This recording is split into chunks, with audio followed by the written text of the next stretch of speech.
enam-vähem kõik ära ja tahaks olla parem natuke. Aga mis poiste puhul jällegi rohkem silma hakkas, oli just see, et nad päris palju kirjutasid, et nad saavad läbi ka ilma pingutamata. Ja et olen 4-5-line, ilma et ma selleks midagi tegema peaksin eriti või. Et loomulikust intelligentsist saan läbi.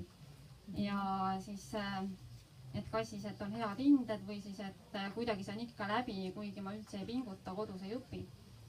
Ja siin jälle tulevad need ootused välja, et kust need arusaamad tulnud on ju sellest, kuidas moodi täiskasvanud on. On neile neid ootuseid sisendanud. Ja poisid kirjeldavad tüdrukuid samamoodi näiteks, et hea õpilane tüdrukuna on ikka see, kes annab endast 100%. Ja poiss on see, kes teeb siis enam-vähem kõik ära ja kuidagi ikka läbi saab.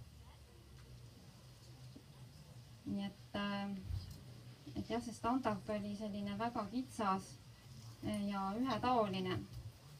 Ja mis mõned asjad, mis üldiselt silma hakkasid kogu sellest kõikidest vastustest, nii poistelt kui tüdrukutelt. Näiteks õpilaseks olemise puhul koostööoskust ei mainitud mitte kordagi 650 vastajast.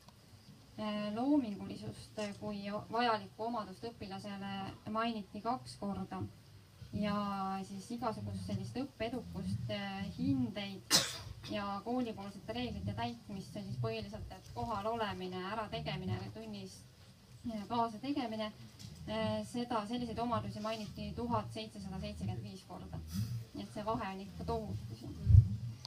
Ja samuti 3. asi oli siis, et vastutustunnet mainiti 2 korda, kohusetunnet 53 korda. Ja teistes teemades juurde siis kohusetunnet kõvasti üle 100 korra tuli see. Et siit joonistub ikka väga konkreetne pilt välja. Et mis siit joonistub välja on ka teatud, eks ole, mudel koolist, et mis on kooli ootused noortele inimestele, olgu nad siis poisid või tüdrukud. Aga ma küsiks Evelini käest siin vahepeal, et ma tean, et Evelin on ka selle Eesti kooli suhtes hästi kriitiline olnud ja nüüd Rootsis siis võib-olla sa mõne sõnaga räägiksid sellest oma koolist, et äkki on teistel huvitav teada või et kas see ka, ütleme, selle teemaga praegu suhestub, mis meie siin arutame, et mida ootab see nii-öelda standardne, tüüpiline Eesti kool nendelt õppijatelt? Jah, tõepoolest, et ma ei ole ju Rootsis väga kaua olnud ja kui ma lahkusin, siis ma kirjutasin väga kriitilise artikli sellest, et ma olen väsinud sellest, et see ei muutu ja minu arvates nagu see soolisuse teema on täpselt üks see, millega ma olen olnud rahulolematu, et kui mul on tütar ja ta käib siin koolis, et siis ta tuleb kindlasti nagu mingi, on juba näha nagu kuidas ta hakkab kujunema ja juba ma ise kasvatusteadlasena näen, et kes ta siis lõpuks sealt nagu välja astub 12. klassis või siis ka ülikoolist, et tegelikult nagu see hakkab väga varakult juba lasteaiast, ma ise olen ju ka alushariduse pedagoog tegelikult. Ja kui nüüd Rootsist rääkida, siis esiteks muidugi see, et sul on nagu palju avaram valikute ring. Ehk et sa ei pea olema nagu alati, et see tüdruk ei kuulu alati sellesse kasti, et ta võib kuuluda ka teistesse väga erinevatesse rollimudelidesse või kuidas seda nimetada, eks ju. Ja see ei ole, teda selle tõttu kohe välja ei tõrjuta. Et minu arvates see on nagu, mis ma nagu Rootsi puhul panen tähele. Teine asi muidugi, et loomulikult, et neil on see traditsioon ju aastate pikkune ja need teemad on ju läbi arutatud alates ütleme 70-ndatest väga tuliselt. Sealjuures Rootsi feministlikus liikumises on muide olnud ka tugevaid Eesti taustaga naisi, keda meil ei tunta üleüldse. Eva-Vitt Brattström, kes on üks tuntumaid skandinaavia feministe. Kool ei ole küll otseselt olnud tema teema, aga kohe ütleme, et need teemad automaatselt on. Kärbsed ründavad meid. Me naised hakkavad mehi lööma. Et teema läheb nii kriitiliseks. Aga see kool loomulikult, et kust nüüd mina tulen, Solvigi kool, et tema eripära ei ole nagu ei põhine, et ta ei ole mingi sooneutraalne kool või mis siin on Eesti meedias olnud, et selle loomulikult me tegeleme selle teemaga nagu kõik ülejäänud ja loomulikult neid teemasid seal kerkib välja ja sa märkad, aga kuna juba ühiskonnas laiemalt on see noh, nagu tüdrukute väljavaated palju avaramad, siis see ju jõuab ka kooli. Ehk et me ei saa võtta seda minu arvates, et nagu koolis on nagu maailm omaette, ei ole. Et kool kuulub nagu täiesti, noh nagu lapsed tulevad kooli juba nende koduste mudelitega, mis neile kaasa on antud. Õpetajad tulevad samamoodi sinna ja neil on see kaasas, mis neil on ühiskonnas kaasas. Minu arvates nagu kooli nagu sellest ühiskonnast laiemalt üldse nagu nii teravalt eristada ei saa. Ja seetõttu nagu minu jaoks on alati olnud see soolisuse teema või üldse soolisuse teema hariduses palju laiem küsimus. Ehk et me ei saa täna rääkida nüüd sellest, et kui me teeme õpetajatele 3 koolitust, siis see probleem on lahenenud. See absoluutselt, ma ei usu sellesse. Ma arvan, et siin tuleb teha palju laiema mõjuga samme, nagu ala oli siin see naised televisiooni, me tegime aktsiooni, et tõesti nagu, et või näiteks naised hariduslavale. Siin me nüüd jälle istume. Aga tavaliselt ikkagi, kui sa vaatad, kui on otsustamise koht, siis on Eesti hariduslaval ainult mees, eks ju, et noh, ma olen nüüd laiali, aga noh, rääkida on muidugi sel teemal palju, et see Rootsi kogemus selles mõttes on väga hea, et selliste, kui on ainult naised või mehed näiteks kuskil, siis kohe nagu sa märkad seda, et siin Eestis võetakse seda siiski nagu tavaliseks, et see ei tekita nagu ärritust inimestes, et kus siis naised olid sellel päeval või kus siis mehed või kus siis mehed olid, et mis siin nüüd on, et miks see niimoodi on järsku. Et ütleme nende potentsiaalsete lahenduste juurde me üritame siin viimase poole tunni jooksul tulla ja see on muidugi kõige väljakutsuvam osa üldse sellisest diskussioonist, et kui me maalime pildi ja üritame sellest pildist teatud probleeme tuvastada, et kas neid probleeme on ka võimalik kuidagi lahendada, et see on nagu täiesti omaette teema. Aga et küsiks vahepeal, et publiku käest, et kui te nüüd kuulete neid mõtteid, eks ole, et millised on ootused poistele ja tüdrukutele koolis, siis ütleme, see meie uuring tõesti näitab, et need on hästi erinevad. Et ühelt oodatakse sellist äärmist tublidust, häid hindeid, head käitumist, see on siis reeglina tüdruk, ja siis poiste puhul on rohkem sellist, et peaasi, et ta toime tuleb, enam-vähem hakkama saab.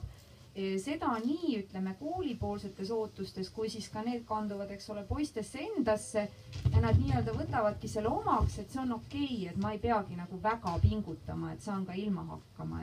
Et küsiks kõigepealt, et kuidas see nagu tundub, et on see meie reaalsus, on see meie kooli reaalsus? Et meil mikrofonid on kahjuks ainult juhtmetega, aga et kui kellegi on mingi mõte, et siis täiesti ma arvan, et me ei ole nii suur seltskond, et me ei kuule ja ma võin ka siit vabalt mikrofoni anda nii kaugele, kui see ulatub. Või on kellelgi mõni küsimus või kommentaar, mis iganes? Jaa. Sõna vaatan, ma ei taha väga agressiivselt. Jaa, siit saab see mikrofoni ka. Tervist, et vaatasin vasakule paremale, et mitte kohe esimene olla, kuna haridus on minu jaoks väga selline kirglik teema, et siis ma alati tahan sõna võtta. Et ma ise olen Kersti Kiviürit, olen haridusvaldkonnas väga erinevates ametites töötanud, antud juhul siis Riigiametiga vabatahtlik noortejuht. Ja Riigiametiga on ütlen, et jah, see on väga tõsine probleempüstitus ja sellel on juba viidanud ka aastad tagasi Iivimassa, et tõesti meie koolis on norm 5-line tüdruk ja keskmine poiss. Ja seda väga hästi iseloomustab ju meie selline väljend koolipoisi 3, kuidas see oli. Ja ausalt öelda on see minu arust väga aeglaselt muutuv olukord, sest siin on taga sellised väga juurdud hoiakud minu hinnangul. Ja üks lootuskiir võib-olla on kogu meie see uus õpikäsitlus ja see, et me vaatame haridust, me peame tähelepanu pädevuste kujundamisele ja see kehtib nii poistitüdrukutele. Aga riigi tasandil veel üks ülesanne on meil poiste-tüdrukute teemal on sotsiaalsed rollid ja see puudutab väga konkreetselt tööturu probleeme ja ootuseid siis elukutsetele.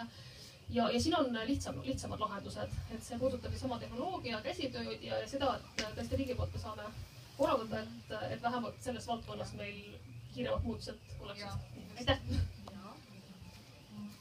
Soovib veel keegi kommenteerida? Jaa!